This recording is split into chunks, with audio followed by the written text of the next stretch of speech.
কখনো নিজের স্বার্থের ধর্ম পরিবর্তন করতে পারে? এর উত্তরে আমাদের কোর্ট বলেছে না, সেটা কখনোই সম্ভব না।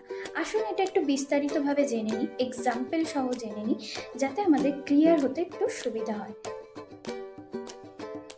1955-এর আগে একটা হিন্দু মেল মাল্টিপল ম্যারেজ করতে পারত, বাট যখন থেকে হিন্দু ম্যারেজ অ্যাক্ট 1955 এলো তখন থেকে সেখানে বলা হলো বাইগামি, অর্থাৎ একটা হিন্দু মেল কখনো মাল্টিপল ম্যারেজ করতে পারবে না। যদি সে মাল্টিপল ম্যারেজ করে তাহলে সেটাকে একটা অফেন্স হিসেবে ধরা হবে।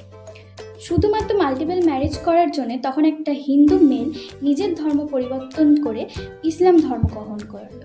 তখন কোর্ট একটা কেস নূরজাহান বেগমের এক্সাম্পল সহ এই জাজমেন্ট পেশ করলো, শুধুমাত্র মাল্টিপল ম্যারেজের জন্য যদি কেউ ধর্ম পরিবর্তন করে সেটাকে ভ্যালিড হিসেবে ধরা হবে না, বা কেউ যদি কোনো বেনিফিটসের জন্য, নিজস্ব কোনো বেনিফিটসের জন্য ধর্ম পরিবর্তন করে তাহলে সেই ধর্ম পরিবর্তনকেও ভ্যালিড হিসেবে ধরা হবে না।